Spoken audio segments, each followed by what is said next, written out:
Are you leveling up with the Jeffrey? 'Cause the Jeffrey is leveling up with you. Good morning, guys. Cup of coffee?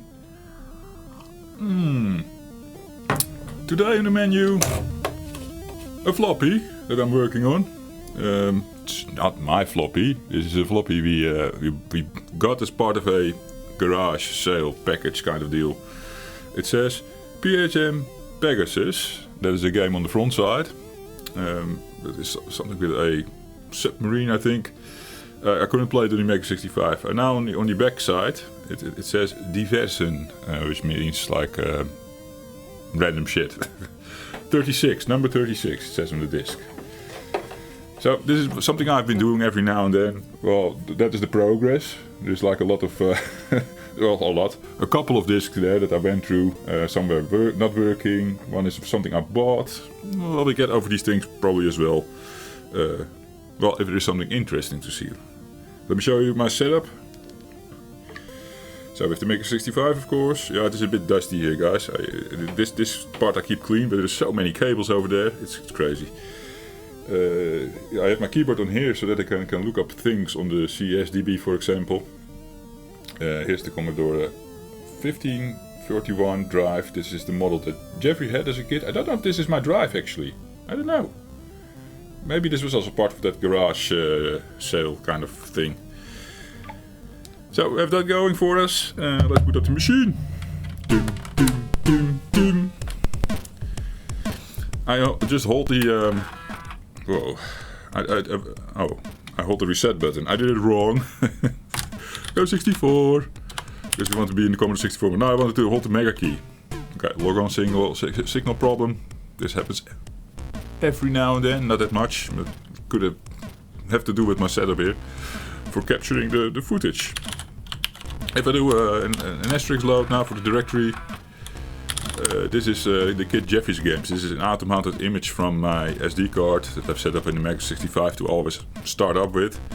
We can change that using the freezer. I still wonder if there are other commands to do this, like typing a command to swap, because we need to get unit 8 out of the way, which is now saying internal drive with the Jeffrey D81 disk. Jeffrey. So 8 puts it on unit 10. It says so in the bottom right corner. You can rewind to see it being called unit 8, and now it's unit 10 because I pressed the 8 key. And this moves the internal drive out of the way, like I said. Yes, if we resume. And now, because the floppy drive that I have here is always configured at .8, you can make it .9 as well, maybe the other ones as well, but you need to do weird shit. I don't want to touch it, just leave it .8. It's what I know anyhow. So now, we're loading the directory from Floppy. And this one says Spelen 36. Well, 36 is the number on the disk. B, meaning the back side. Spelen is a Dutch word, it means play, or playing. Which if I find odd, normally Jeffrey would do like Jeffrey on his disc, or Spellen, which is one L more than this one. So it would be Spellen. That means games. Makes more sense. So this could be a kid that just learned how to read and write, and there's a common mistake with us Dutch guys, like missing one of the L's with this word, for example. So there's a couple of games on here. I know already these three that I now have my cursor on, and this last one, they are all on the CSDB. So happy that is the whole goal of this, you know. I want to see if there is something on these discs that I don't know. I'm just exploring them now, testing games on the Mega 65 on the go, and then see if there is already someone already put it on the CSDB or somewhere else on the web.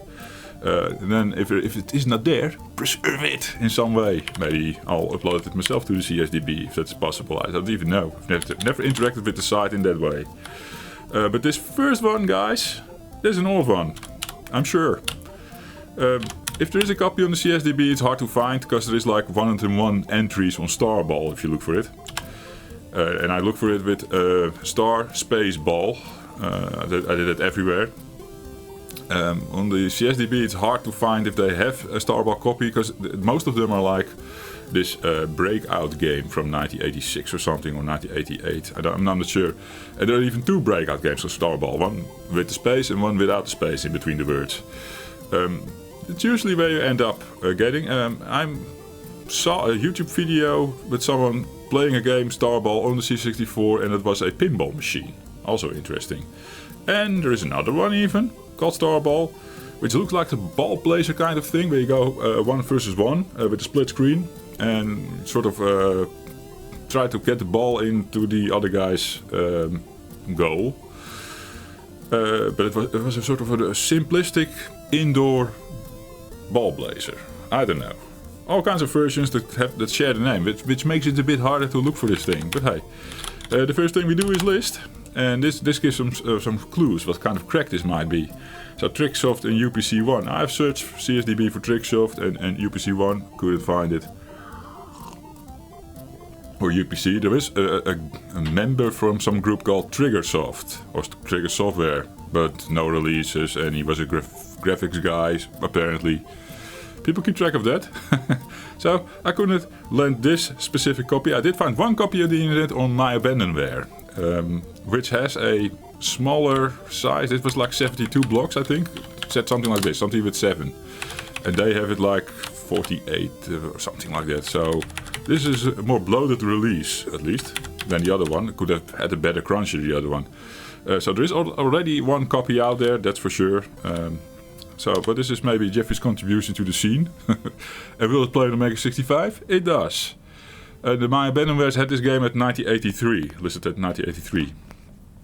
So if it's true, I don't know. We don't see any years anywhere here. This is a demo right now. Now you can see what type of game it is. Bounce the ball back and forth in a 3D perspective. Tough as nails. You don't have a shadow to follow the ball. Jeffrey is also not that good at predicting where the ball goes after all the bounces. It's really hard to track. And you have to sort of predict its trajectory, you know, to catch the ball. I can already train now, but we're not technically playing right now. So let's push the button, and we get to the high score board. It asks us to erase scores. I did this earlier, erase scores, and then it would list as AAA 100, but it took a long time. The disk thing kept on spinning. This device. Okay, I had a phone call. Let me rephrase what I was going on about here. I'm out of it now. So I pressed Y. The disk kept spinning for a long time, trying to save. This drive is pretty reliable reading, but saving, not so sure. Or the floppy is a bit on its last life. So better preserve this shit, Jeffrey. Yes. So it would come up as AAA 100 like it did its job, but it's in memory, because the next time I load up this game, it was back again, the MMM 300. Someone said that. I'm going to guess the guy that owned this floppy before, right? So we don't kill the scores. Sign in with the initials, Jeff. And now the game is for reals. We press the button to serve up the ball, and now I need to track it and get it bounced back. And we score points if it lands in the middle. I'm going to do my best, guys, but I'm going to waste a ball or two. I suck at this. See? This is a ball lost, yes. I let it pass me. Press the button again to serve up the ball. But hey, if this is really 1983, this is a great game. I mean, I would have loved to play this as a kid. It is interesting. It's 3D, man. Hey, we scored 300 points. I have no clue why. Okay. Jeffrey's going to play until he hits the ball in the middle. Fuck. Oh, yeah.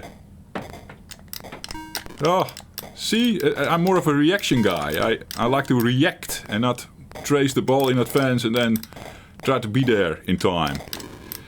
I have to say, I surprised myself. 600 points, beating Mr. MMM on the board, right? So now, it's probably going to save. We know it does complete.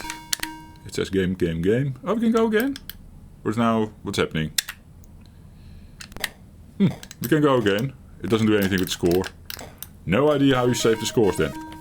Yes! That should be 1000 points. And we get our ball back and serve it up again. Oh, and there is a thing now on the right appearing. A box colored in. So apparently you need to score 10 points to win, I'm going to assume. Interesting stuff. Of course, Jeffrey didn't have this as a kid, no. But I find it really interesting to see all these things. Yes. Now, this is a 1983 game. Jeffrey was 2 at that time. So, but Jeffrey started playing Commodore when he was 4, I'm going to say. 4-ish, around 4. It's also some of my first childhood memories. Loading Jumpman. By looking at a piece of paper that my dad put down on a table, and then going like letter for letter on the keyboard, finding them on the keyboard, of course, because I had no clue where these keys are. You couldn't type as a kid, of course. And then if you do it enough times, then at some point you can like blindly type it, of course. So as Jeffrey was doing this daily, got really good at it, loading Jumpman from Floppy. And also, I learned how to handle cassette tapes, of course. And I think my first cassette had Frantic Freddy at the start and had multiple games on it. So I could go on a little exploration trip. Like after playing Frantic Freddy, I could reset the Commodore, press Shift, Run, Stop for the press play on tape, the iconic press play on tape, and then see what is the next game on the tape. Start the tape, you know. Yeah, and it will say found, and then some name would come up that I couldn't read, of course. But I would remember, of course, how it looked, and then I could tell which game it was. Yeah. Amazing stuff. Well, good score. Really surprised myself here. Yes. Good music, right? Oh, it's 1983. What do you expect? If it is 1983, we don't know. But we need to preserve this, Jeffrey. Yes, guys, I agree. Let's power cycle the machine. Ding, ding, ding, ding. So what we're going to do is I'm going to check the freezer and see if my empty disk is still empty. And otherwise we just delete all the files on the empty disk. We're going to put that, it doesn't matter right now, because the thing reset, what we do in the freezer reset when once you go 64. And I want to go 64. I don't want to go 64. Now what am I blabbing about? We want to copy it using the Mega 65's Basic 10. Of course. That means we don't insert anything here. No, we're just going to move the unit again out of the way, pressing 8. So that drive is now 10 with no disk. That is all fine. That is perfect even. And then the one we're going to change to my empty D81. Okay. F3 resume. Now, I started playing around with Basic a bit more again. So apparently the way to do it, to check your 9, was it like this? No, of course not, Jeffrey. Is it like this? No, of course not, Jeffrey. No, because this is already what I was thinking, but I was just testing. You have to type unit 9. There's also a D, which is good if you have like a double drive here. You could do the drive 0, drive 1, selecting one or the other. We don't have that, so we don't have to use it, because it defaults to the right thing. And I don't know if the notation is like this, just for good measure, or this. I have no clue, or write it all at once. No idea. But this should do it. Daring from the U9, and it's an empty disk with the label Jeffrey, of course. Well, I just like to name things after myself. The intro song also gives it away, but that was not my idea. Okay. So, got distracted there. Nice, Jeffrey. If we do there on unit 8, that should be the floppy. Okay. So now we're going to copy Starball. And yes, we can do asterisks with this, Reiner. So I could do star and an asterisk. Or a star. star. So we copy from the comma 8 to... I think this was the notation, and otherwise I have to awkwardly go and check the basic manual. Star ball. I'm going to do it with a space in between, because what I've seen, the listings, it seems like that is the way you do it, and not as one file name.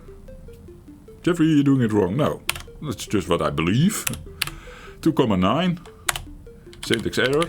Might have to do with these unit thingies again. Wait. Shift insert U. Shift insert U. Here we go. Oh yeah. Oh yeah. Yes. Let me pick up the phone again. Give you a sample of the drive with the light.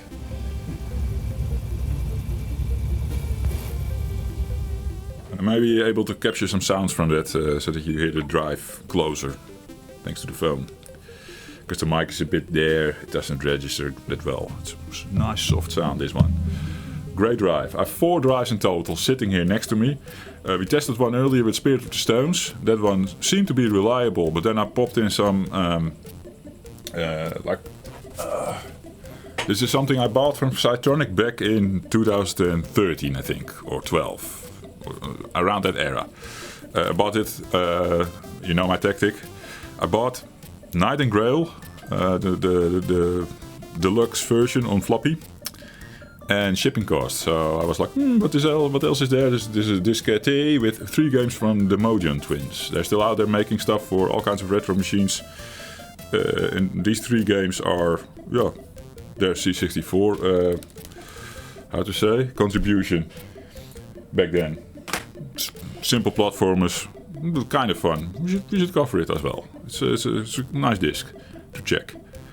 So we copied, we copied the thing, Q9. So now our empty disk should have Starball, but it is an empty on a D81 image on the SD card. So now I can just pop in the SD card into my PC and transfer the thing to CSDA.